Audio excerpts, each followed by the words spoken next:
దేవుని వాక్యం మనం అధికంగా చదవడం ద్వారా మన హృదయంలో ఉన్నటువంటి చెడు ఏదైతే దాగి ఉన్న పాపాలు ఉంటాయో అవన్నీ కూడా వెలుపలికి వెళ్ళిపోతాయి. కాబట్టి దేవుని వాక్యం వినండి.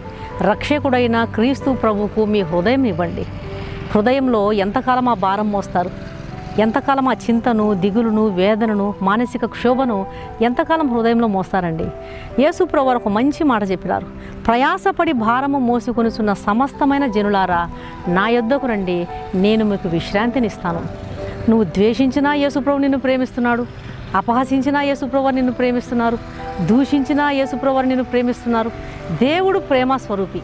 ఆయనలో ఉన్న ప్రేమగల స్వభావము ఈరోజు ఎంతోమంది బోధకుల ద్వారా, కరపత్రాల ద్వారా, మీటింగ్స్ ద్వారా, దేవుని యొక్క వర్తమానాల ద్వారా నీ హృదయంలోకి దేవుని వాక్యం వెళ్ళాలని దేవుడు ఎంతగానో ప్రేమ చూపుతున్నాడు.